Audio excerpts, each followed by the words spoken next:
welcome everyone to the second Trtiya Samvād. So in the first session, in the previous dialogue that we had, we were building on the theme of exploring Shakti, the role and identity of the woman leader. And Indira J had shared about the context in which we are having this conversation, drawing on her experience personally and professionally and the journey, and also about the book, The Indian Woman, an Inner Dialogue. And we had a very enriching conversation with many professionals who joined in the online space last time. So this is a continuation of that. And in today's session, what we are looking forward to do is we will be having a reflective, contemplative conversation based on this book. So this is the book Indian Woman, Inner Dialogue, published in 1989 by ma'am. And we'll be looking at one of the chapters from this book, and we'll be reading a part of it. I'll read, and then we'll pause and we'll reflect on what it evokes in us as we listen to it. So the invitation is, as you listen to it, to also share your feelings and any personal stories or dilemmas, and we can have a reflective conversation. And there's no compulsion that we have to cover the full chapter, but let us use the chapter and the pointers therein as a evocation for sharing. Anything to add, Indira ma'am? No, I can just elaborate this a little bit. I just shared with you before we started this that a former student of mine who runs a very famous school in Ahmedabad, Eklavya, he had this book reading chapter by chapter for a whole year. And the women later told me that because they could relate to the experience in the book, it made a lot of difference in their taking their role and looking at their identity. This is it's one of my favorite books, and it has made an impact on many women because. But I wanted to share that the last chapter took me, in 6 weeks, I got the first 7 chapters. But the 8th chapter took me 1 year because I could not identify what would free the women. Unless I could free myself, I could not state what it is to be free. I think because I was struggling with it to complete the book, I started looking at myself more deeply and discovered few insights about myself, which freed me very much. Thanks. I thought this is the context and it's one of my book written from my deepest of my deepest heart. Thank you, ma'am. I think that's very helpful to have that context in mind as we listen. And so Rachna ji, you can also, if possible, come on video and be part of the sharing as you listen in. Hi, good evening, everyone. Sorry, I'm using a very old laptop, so it doesn't, the camera is really bad. You can listen clearly, right? You are able to. Yes, I can listen clearly, but the camera is really not working. My house is getting painted, so it's really, I'm in the middle of too much, but I'm happy to be here. Thank you so much. All right. Welcome. Thank you, ma'am. So shall I begin then? I will. So this is the 8th chapter. The book has 8 chapters, and the title of the chapter is called Final Encounter with the Self.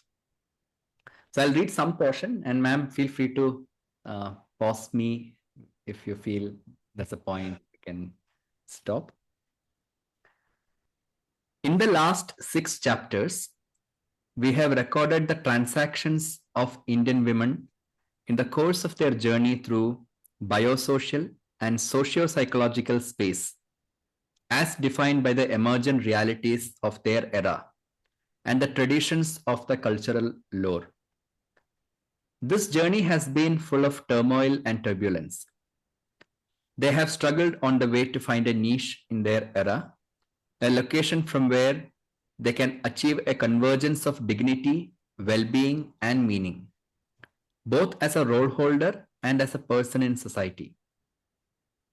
They have crossed many a threshold in this voyage, along with all the joys and pleasures of playing a role and being a person. They have lived with the underlying pathos of being prisoners of the definitions and boundaries prescribed by the cultural lore. Many women find a resting place somewhere within the universe of the cultural lore. They have learned to be content with a certain degree of dignity provided by the roles of being mothers and wives. However, a few have traversed the space of the cultural lore and arrived at a new threshold. So I'll just... So we can ask the two participants to share where they are with the new threshold. Yes.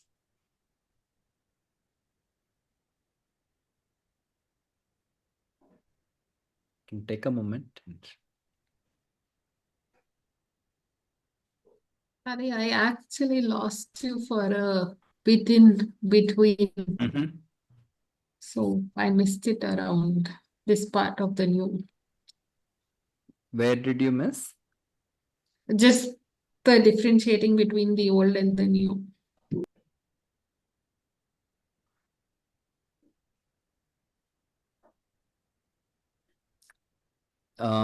Many women find a resting place somewhere within the universe of the cultural lore. They have learned to be content with a certain degree of dignity provided by the roles of being mothers and wives. However, a few have traversed the space of the cultural lore and arrived at a new threshold. We didn't describe the new threshold. We just stopped before that. Okay, thank you. So I think the first part is not really applicable because I'm not a mother or a wife. Having said that, yes, I think it's been a lot over the last 2 decades that I have dealt with. So I think I think I'm on that verge of crossing over to the new threshold where I'm giving myself or trying to put myself before everyone else.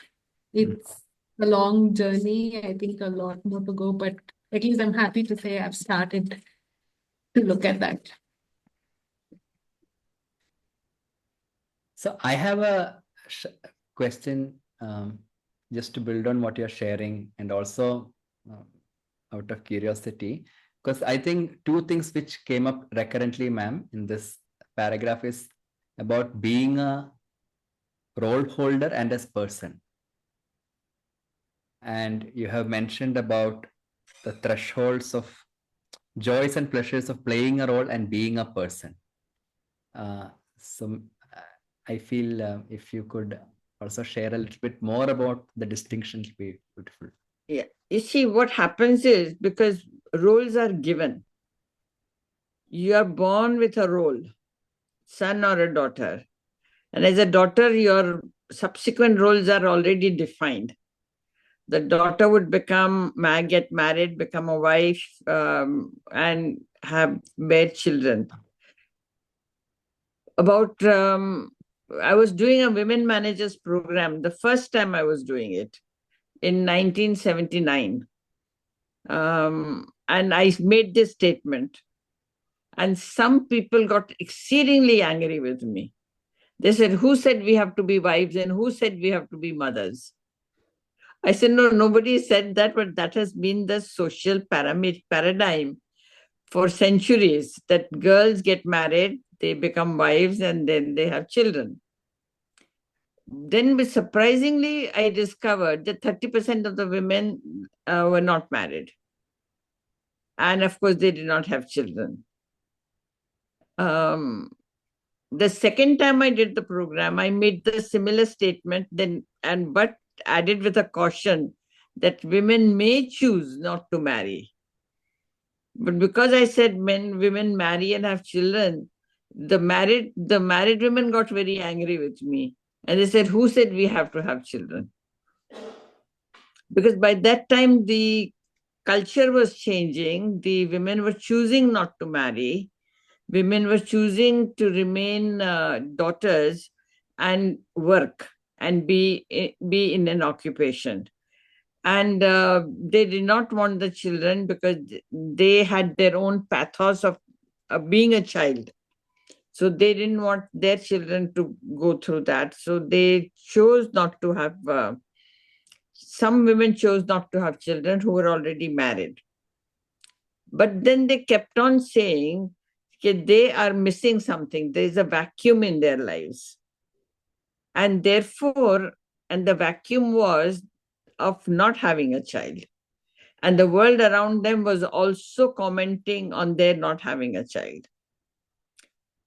Now, the world was not saying that they have chosen not to have a child. The world was saying they can't have a child. And therefore, they don't have a child. And that differentiation was getting them very angry. But when I look back at it, or I look at this issue, I think children are a part of being a woman, having a feminine identity. And the denial of that does something to the women, not perhaps at the time they are making the choice, but much later on.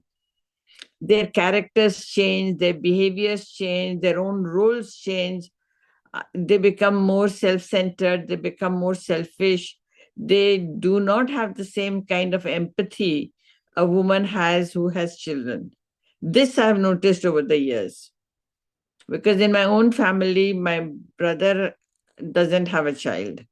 And I see their identity patterns very different from the rest of us. So the role is what a woman's biological role is. But the social role also adds to it, and the psychological role of identity, what happens to the women, very few will admit, but then those who have admitted have said they're feeling a void of not having a child.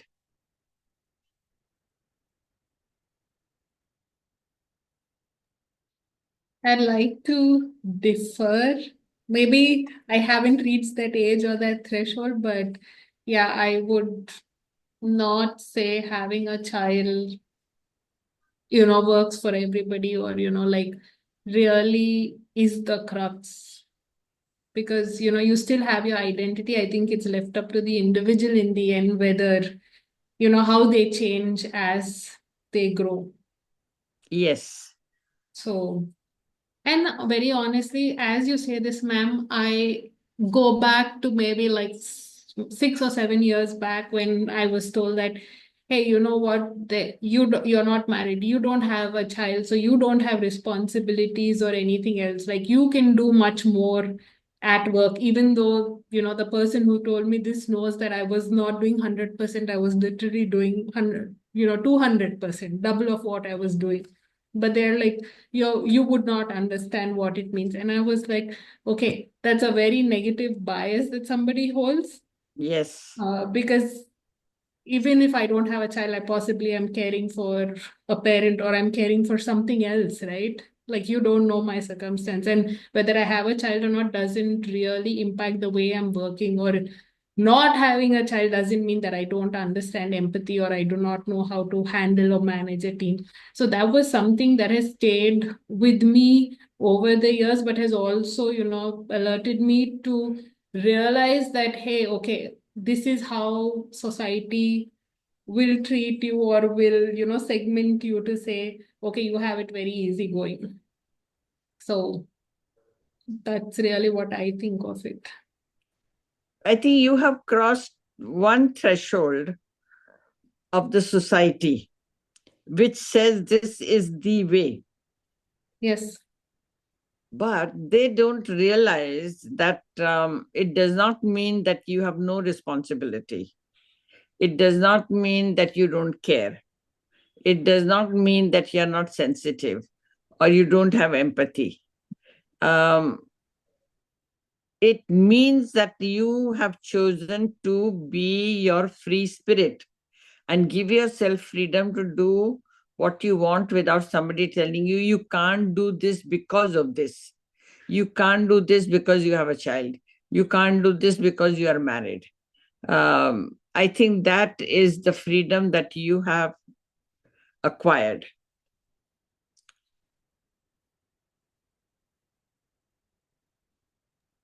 Yeah, if I may pitch in, I do relate to also what Veera's saying. I have a number of friends who are single, and they're almost always in a group, written off to say, "Huh, you guys don't have. You can sit back late at work. You can finish things."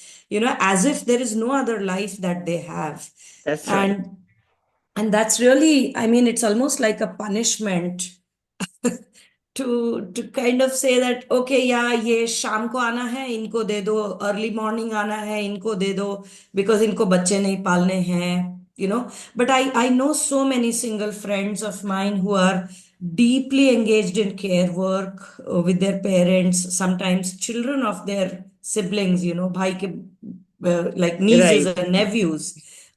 So it's, and of course a lot of them, I also find, I do agree with what ma'am is saying, that sometimes they become a little rigid because I also feel like they are lone warriors. They don't have punching bags like perhaps married women do. I don't know, but so they're literally like माँ बाप का कुछ करना है, hospital करना है, they're doing it alone. At work, they're alone. And so sometimes the burden, and so they do become rigid. They become very protective of their time, of their schedules. So in a way, I find them sometimes not being as free to say, okay, ye kaam tum kar lo. They don't have very often many others to just give their load off and say, I'm just taking off, you take over. Unless there are some really, siblings or friends who step in. So I do empathize a lot with women who opt to do this single-handedly. As far as thresholds are concerned, I think for me, I started doing my PhD soon after my marriage. And I mean, at that time, or at least in my family context, it was almost always like that, okay, shadi ho gayi, now it's like, the time to get educated is over. You either Yes. step into a job, or so you will not have the luxury to study and to spend time mulling over things.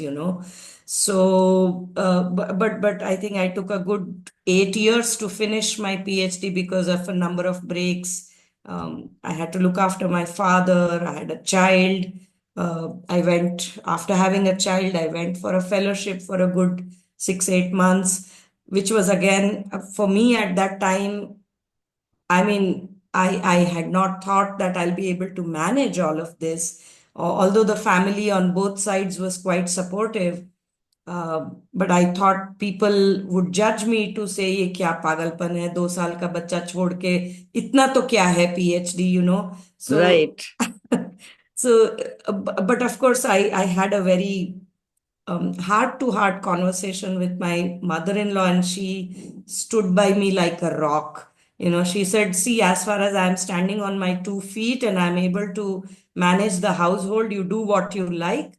Perhaps when I am bedridden or I'm really too old to do anything, then I will not be able to support you with this freedom to kind of do something other than the household and your like basic job, this that.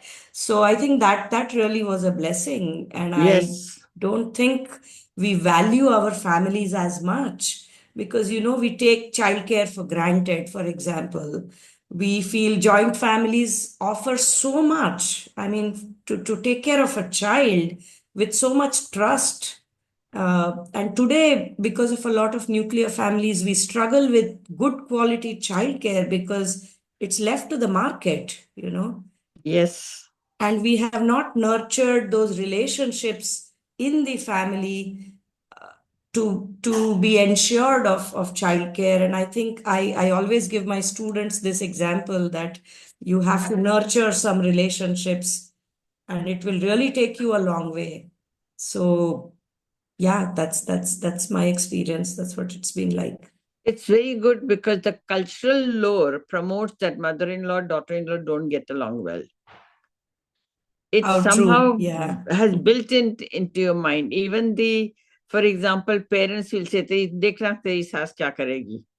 If they are angry with the child for not doing something, they will say, "Dekhna teri saas kya karegi." So there is always an inbuilt attitude built up towards the mother-in-law, which may not necessarily be true. Mothers-in-law can be very supportive, but you have to include them in your world. Today's women don't include them in their world. Very true. Very true. What I used to do was, I think I shared with you last time, I took her to my convocations where I was leading the procession. And my mother-in-law saw that. And when I was the PGP chairman, I used to read out the names of the students to call them on the stage to get the degree.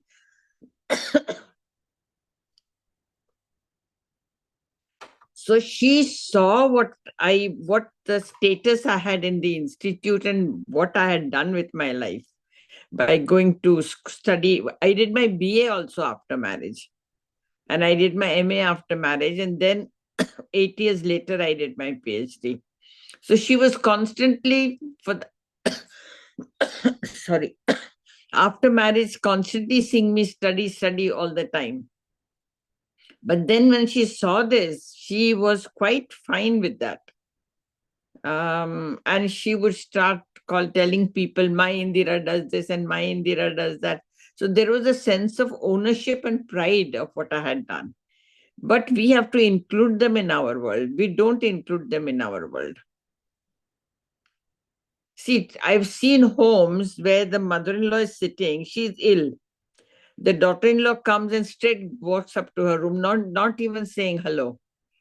And the mother-in-law feels so bad because she has sacrificed a lot. She has played all the social roles she was supposed to play. And then this kind of a behavior from the younger generation, somehow they haven't crossed the threshold. Because they are still fighting it and resisting it to get real freedom. That is not real freedom if you behave like this in the relationship with your mother-in-law. So what you did, or what your mother-in-law must be a very fine lady. Yes, she was very brave. I mean, she would stand by me, and she would also, because we are a really huge family, lots of people, brothers, their wives, children. So every other day there would be some or the other social gathering, and she would stand by me and say that, no, if you're busy with things, you need not come. So, I was almost like the black sheep of the family, that ye kahin aati nahi hai. She is so busy, she thinks too much of herself. But she would always say that, no, she's busy doing something important.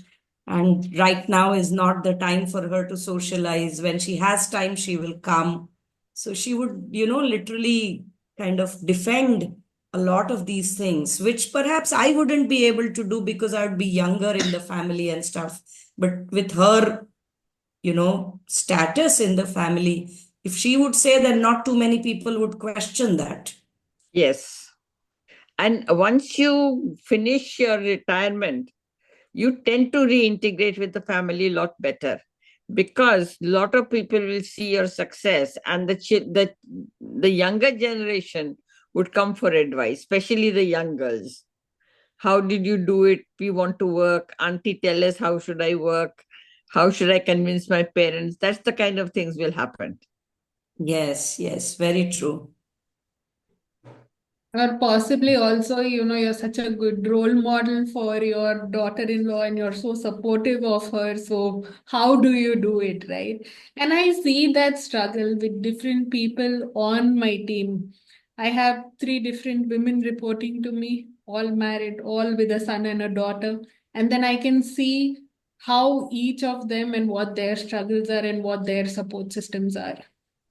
So I think it's really end of the day on the individual itself.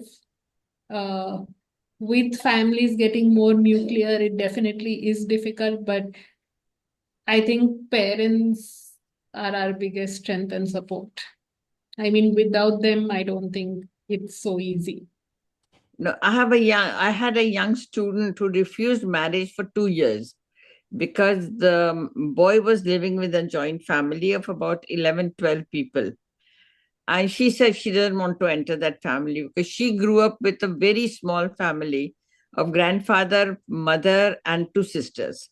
So she says, how will I go into a family of 12, 15, 20 people? So she delayed and she would not agree to the marriage.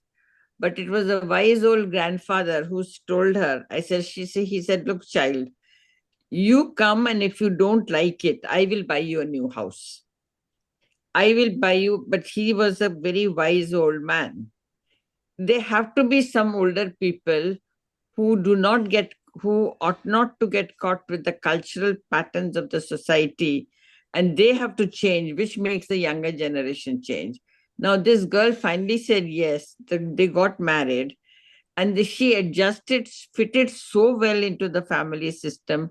She started bringing changes in the family, in the women who were not working, women who were feeling stifled, women who wanted to say something but would not be able to say it.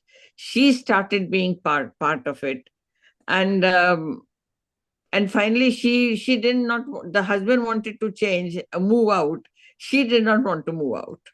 It was, see, that is also finding freedom from the old patterns of social codings. It is basically essential to find freedom from patterns which are internally inhibitive and free you for a positive way of life to define your own life. That last chapter, as I said, took me a very long time to write because that helped me discover a lot of insights about myself where I was caught. And once I found degrees of freedom, I could complete the last chapter of how women could do it. I could not really end the book by saying, kid, do what the society says and do what the culture says and be a woman and bring up your children and feel guilty if you do something for yourself.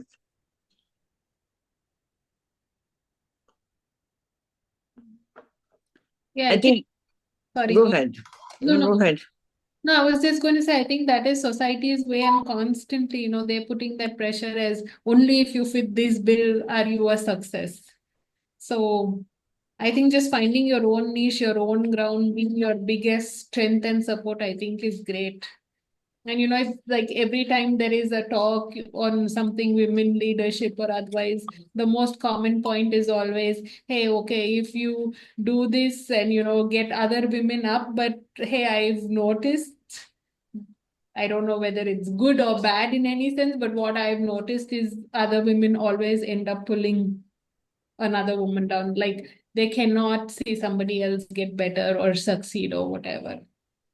So I was sharing with Hari today. It was a humbling experience for me too because I had a discussion with 2 of the women on my team today for their annual performance, for their last quarter performance, and it was really touching. And they themselves were in tears, saying, we've never had such a manager or such support for us. So it really felt good for me too because end of the day, I don't see myself as their manager. I'm just trying to pull them out of where so that they have a better life. And I strongly believe if they have a better life, they will be able to give their daughters that better life. Like son will anyway get pushed with society, with everything. But I think it's really important that, they get some confidence so that they can instill that into their daughters and the next generation is also set up for success.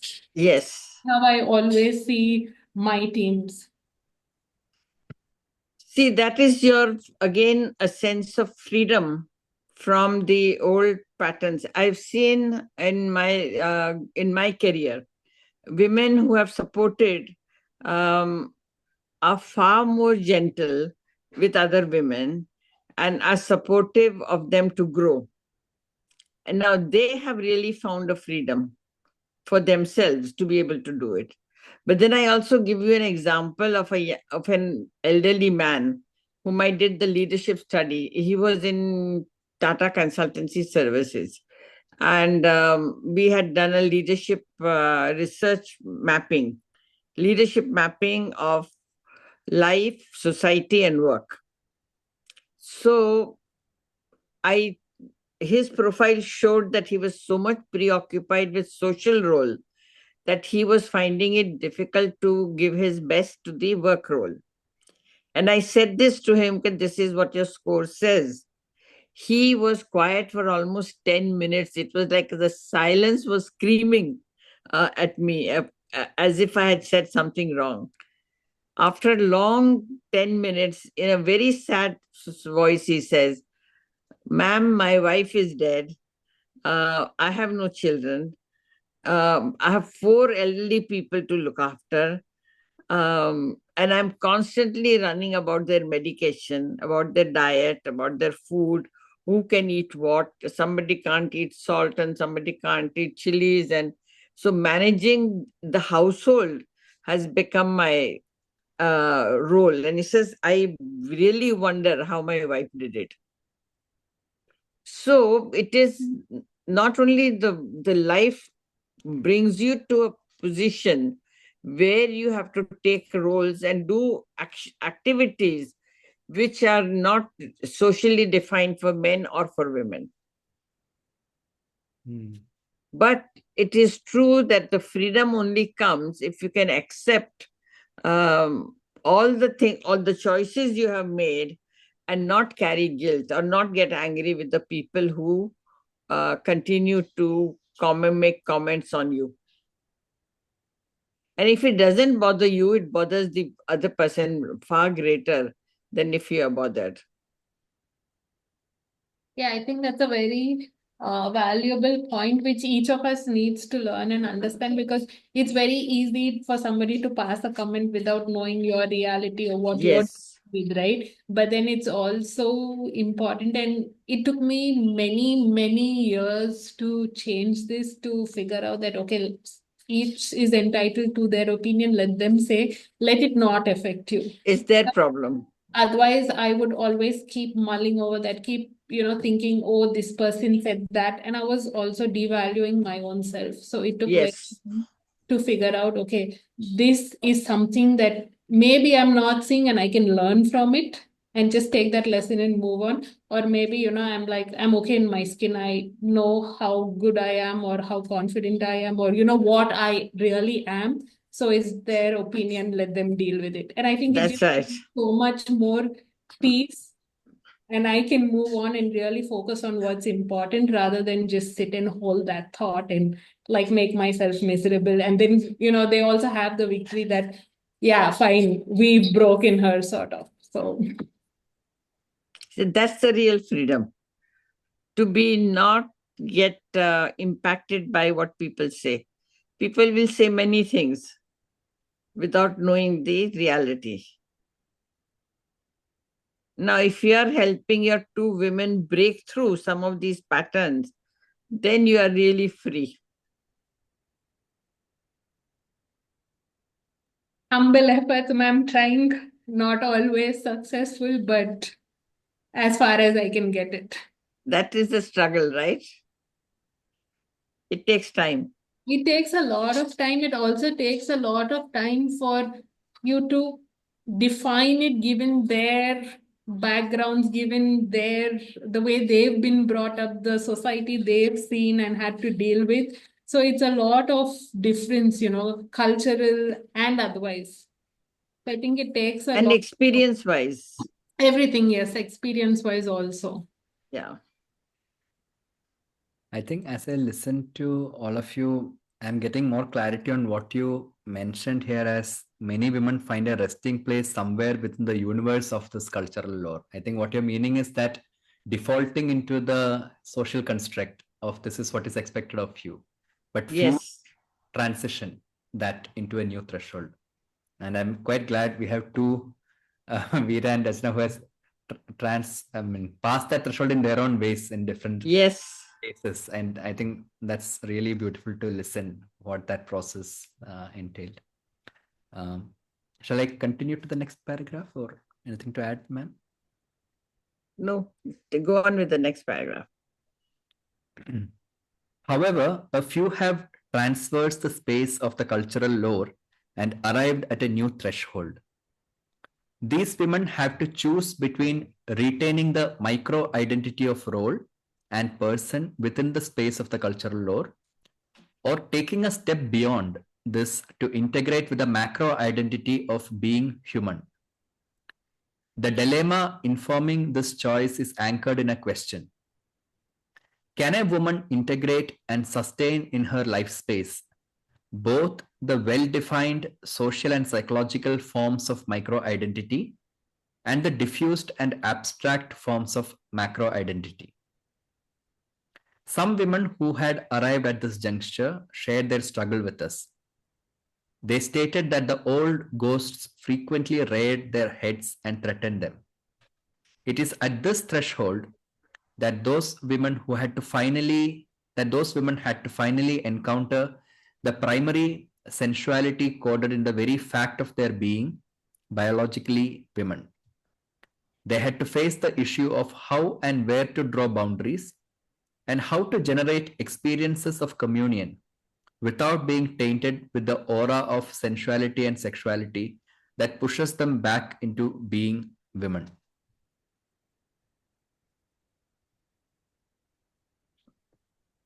How does that paragraph sound?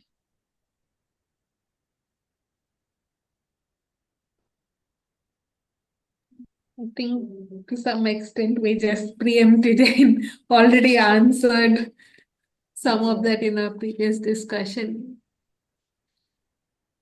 Unless I'm missing something, ma'am.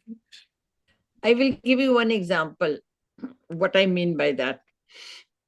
When I had gone on an UN assignment to, which country was it? Papua New Guinea. And I had to go to an island for looking at some things. And I came back, I was told you can go back in a captain's boat in 1.5 hours, or you can go on a local boat, which will take you 6 hours. Now, I always feel that there are always good people around and God supporting you to do the right thing. So I was kind of contemplating that 1.5 hour journey is a better journey to go. But one man came and whispered in my ear, don't go into the captain's boat. So I listened and I did not. I told them, no, I will not go because I have some more work to finish. It will take me another hour. So the boat left. There were 11 men and a captain in that boat, all ministerial level, very high flying of the country. And I went into a local boat with a man who had 4 wives. And there were 8-10 children running around in the boat. I was wondering whether I made the right choice. But because half the time he kept telling me, why do you have only one child? Why do you have only one child? You must have more children. You must have... So I discovered at that time that there is no point in arguing or trying to teach him the freedom concept, this, that, and the other. I said, yes, I will have a child once I go back home. I did not think I had any right to explain to him the whole concept of changing and the changes taking place in the world, the women's role in the world, because they had 4 wives or 4 or 5 wives. So it went on for about an hour in the boat and then he kept silent. because I don't know what he was pointing at or what he was doing. But after a while, since I kept saying I will go home and have a child, I'll let you know what the child is, boy or a girl. So you can give me your card. So then afterwards he stopped talking. He left me last, he dropped all his wives and children and all the men of the board first. Last he dropped me and I was getting really scared. It was dark and I was sitting next to him in the front, in the driver's kind of there in the, but he dropped me to the hotel. Now, I did not know what was awaiting me in the hotel. The manager came and gave me a room, which was a 4-bedroom flat. 4 bedrooms were together. And then he would not leave the room. He said, "Ma'am, you want something?" I said, "No, I'm tired, I'm sleeping." But he kept on asking. Then it dawned on me that he is pointing at something quite different, which I'm not used to. So I told him, "Sir, I come from India. Why don't you sit and tell me about your life? I don't know about the life of how did you grow up? How many children do you have?" So for 1 hour, we shared our lives with each other. I had to let him go in dignity and not in by saying, "What are you doing and what do you want and this, that, and the other." I think that was my instant insight and kind of awakening that this man wants a physical affair, and it is in their culture. So I had already found out what was about their man-woman relationship in the culture, because they could not leave their wives alone without being afraid that their friend would have a relationship with their wives. So it was quite common and open about these things that, and the country had a positive attitude that there was no word called orphan, because the child was a child, whosever child it was. And sometimes they married after having 4 children with 4 different men. Then they married a man who would then take all the 4 children as his children. So I had to make sure that I did not undignify him or generate violence in him. So after an hour, that I said, "Sir, I'm very tired. I would like to go to sleep because I have a very early morning flight." He got up and he bowed and said, "Thank you very much, ma'am, for sharing your life." Now, I realized at that point of time that the real freedom is not to get caught with the old stereotypes of blaming or getting caught with it. And it exists. It's not that it does not exist, but a wise woman will handle it differently so it does not end up in a messy situation. And that was the freedom I discovered, that it is up to me to decide who I am. And then it gives me the freedom to engage with the man or engage with the people in a very different way. I think just by doing this, he also understood the cultural difference, the social difference, and my own boundaries. So it became, and that's the differentiation I drew about how to draw a boundary and how to say yes and how to say no. You cannot go by this typical stereotypes. And that's what I mean by the woman has to discover and accept what she wants, what she does not want. Not that it is right or wrong, or that's what the society says, but it is the values of the identity which frees you to be able to deal with this.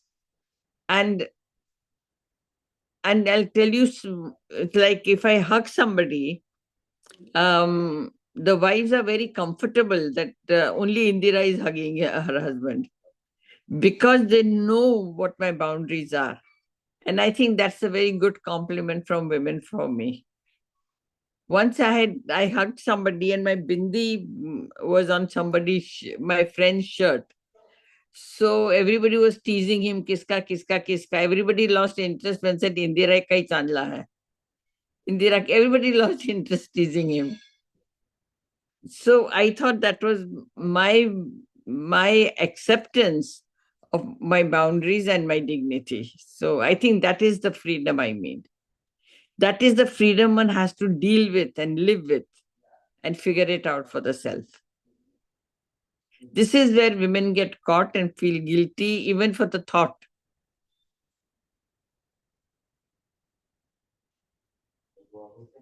Women are not allowed to think like that about their own body, about their own sensuality, about their own sexuality, and they cannot make the difference between sensuality and sexuality.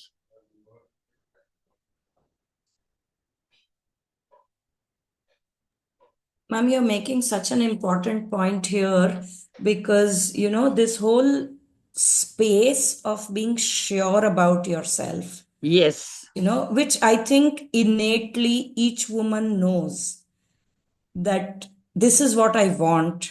This is how I want to navigate this relationship or this acquaintance or or an office colleague or work with somebody. I think that sense of surety somewhere is very much there. But we also live in a constantly like a very dynamic culture where there's just so much emphasis on being desirable. Sometimes that itself becomes like a burden because you have to look a certain way. You don't have to look old, for example.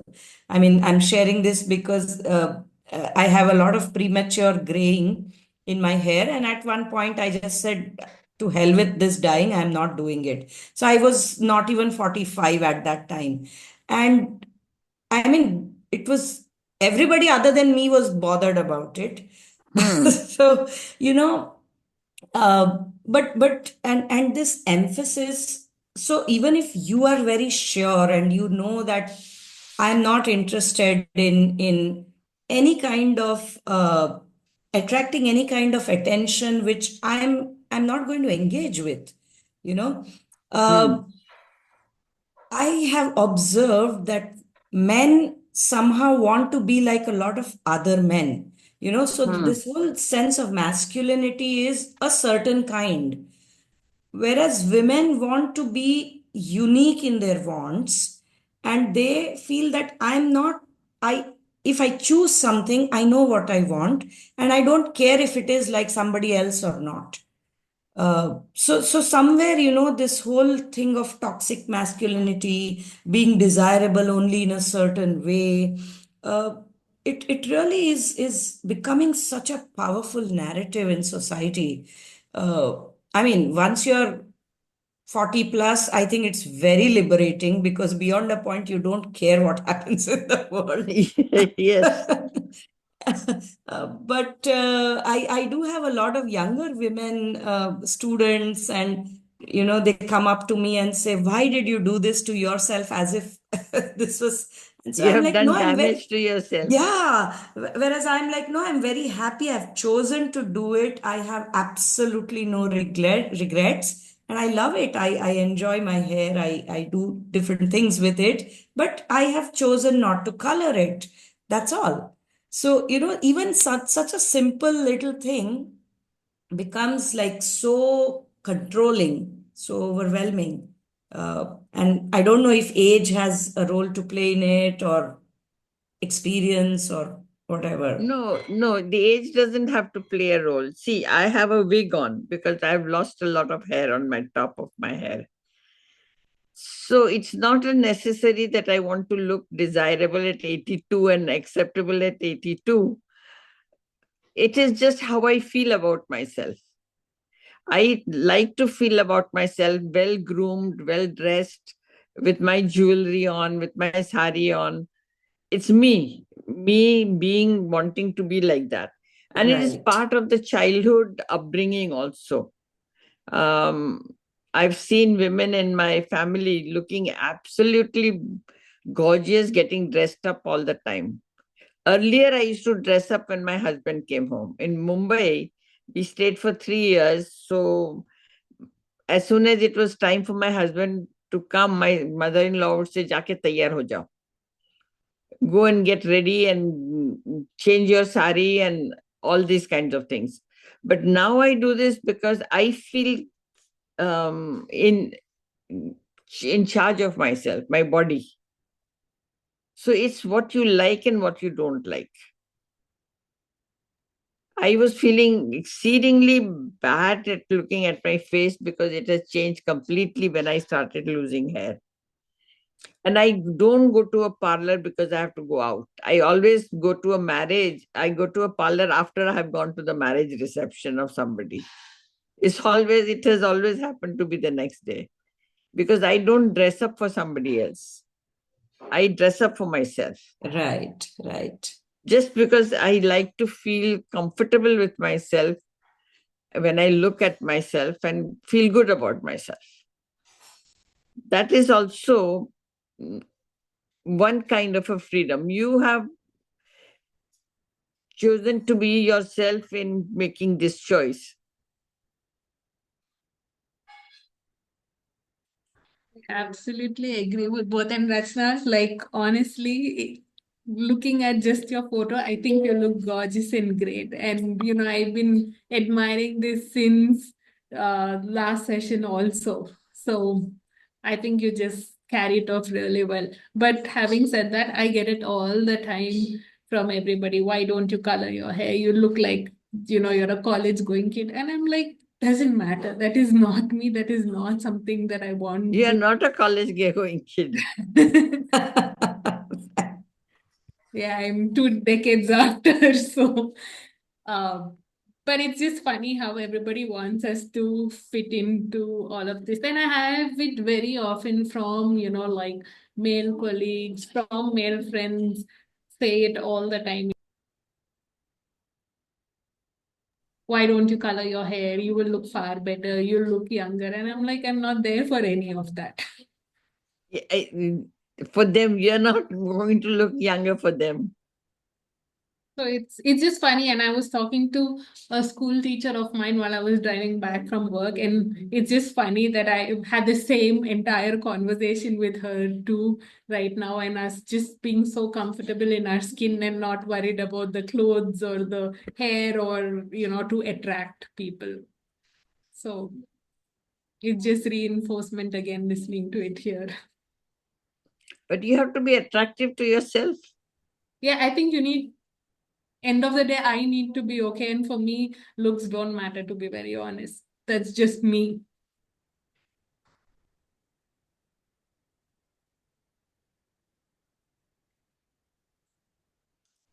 You see, but in my father used to say, women are meant to be feminine.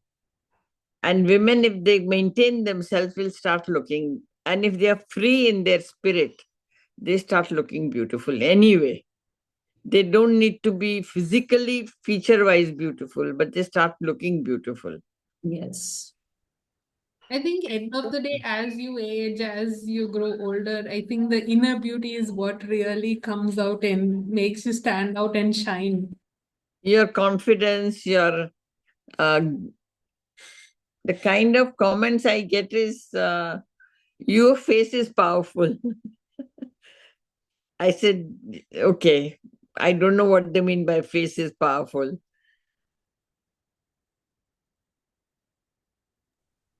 Or generally they will say you must be, when you were younger, you must be more beautiful. Young में तो होगा ही भैया, नहीं तो कब होगा?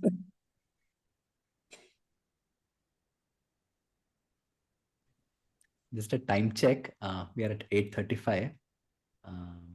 So maybe we can also, as you could see, I think we just covered 3 paragraphs of the chapter, but it's so rich as we start looking into it. And before we go into the closing statements for today, this also for those of you who may have missed the live session and might be watching on the recording. So one of the ideas we are working towards is to work with this book um, and work through the chapters in a reading circle, so that like what we did today being an example of that. So, and it's a very powerful journey. And I heard from ma'am, one of your friends have done it for a year long reading with a group. Yes. Yeah. And the women found it exceedingly meaningful for themselves. Yeah. But I think I shared it last time, or I don't remember, but the best compliment I've got is from a woman who was going to commit suicide, changed her life, did not commit suicide, and changed her life completely 360 degrees or whatever degrees it is called, and is very happy that she found the book before she died. Wow, that's amazing. So beautiful to hear. I also remember you sharing, ma'am, about somebody who read this and then told her husband to read it within the next one day. In the night. The night, overnight, to sit Yes. and And then she said, we will discuss tomorrow morning. She said, if you don't read the book, I will leave the house tomorrow. yeah, that's The what. poor fellow, he read the book and was very touched. The next day they talked. They moved out of the house, which they were living with their parents. The marriage got settled. They had a child, and then she came to tell me that. Yeah. Yeah. So I think, so again, coming back to the invitation to all of you who are listening, we are planning a 4-week journey, right, ma'am? Right now we are looking at it as a 4-week Yes. of going through some key themes, chapters in this book. So we'll be circulating for those of you who sign up, and we are looking at limiting the group size to also a maximum of 15. And specifically women leaders or professionals in leadership positions. That's who we are expecting to sign up for this invitation. And we'll be announcing the dates of which 4 weeks, most likely to be mid-Feb onwards, after mid-Feb. And the date and time, all these things will be shared. And along with this recording, I'll also be sharing details of how you can reach out to us if you're interested for this. The prerequisite being to read through what we decide for the week, and then we'll come and we'll have the reflective circle and sharings and journey through it. See, I will tell you what the first part of the book is. It generally deals with the social compulsions and the social rituals which the women accept, and social roles which are captive, and gradually how the women free themselves from the captivity and learn to be able to define the kind of relationships they want in the marriage with other people or with their children as well. So the book goes like that. First, it is very socially compulsive, compelling book, how the society grips you in such a way that breaking the shackles is very difficult. So especially even in the leadership roles, there are many internal shackles which the women carry from their primary system, family, or from the culture, or from the society, which needs to be freed to be able to be effective and be in charge of oneself. Thank you, ma'am. Maybe we can have one closing statement from Veera, Rachna. Sure. So I think what really stuck, I mean, the overall conversation obviously has been engaging. Thank you to all three of you for sharing your insights and inputs. I think the one major takeaway for me, which really has me thinking now, is ma'am sharing how she had the conversation with that, the driver of the boat, because I was trying to put myself in that place and I was like, I don't know what I would have done. Like, really, I do not know what I would have done. And like looking at my thing of always not wanting to hurt somebody, finding it very difficult to say no, I think I would have been in a really tight spot and bad situation. So just the way you manage that is really great. Like, it would not have even occurred to me. So that is a major key takeaway for me.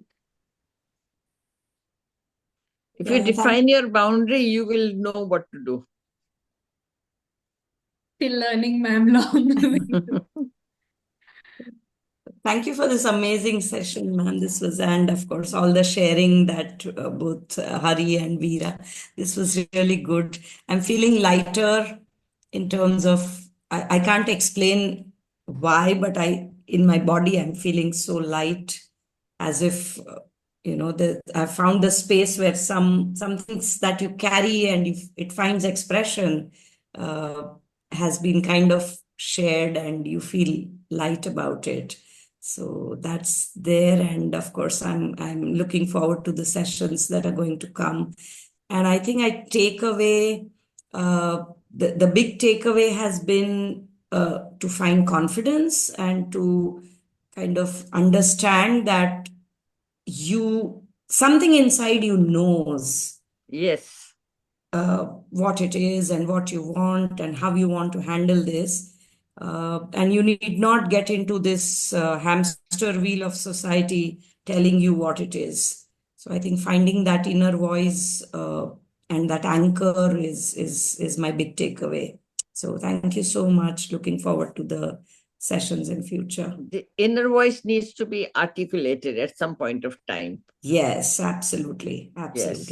Otherwise, but it remains inside. No action takes place. If you articulate it, you can act on it. Right. That's precious.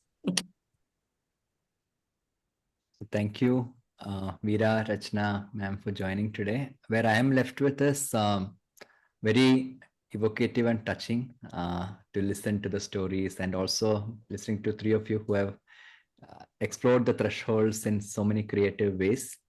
And what I'm also in touch with is there is a dearth of good role models, both for men and women. And I think every time I see group engage with ma'am,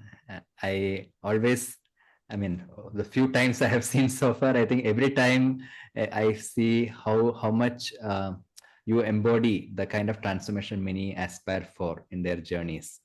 And I think that's also one very big inspiration for me to work with this book, take it to more spaces, and create a community of leaders who can really work through their own life and journeys, taking inspiration and drawing on the wisdom that you are sharing, ma'am. So very excited and look forward to how this dialogue series will pan out in the future with more people joining in.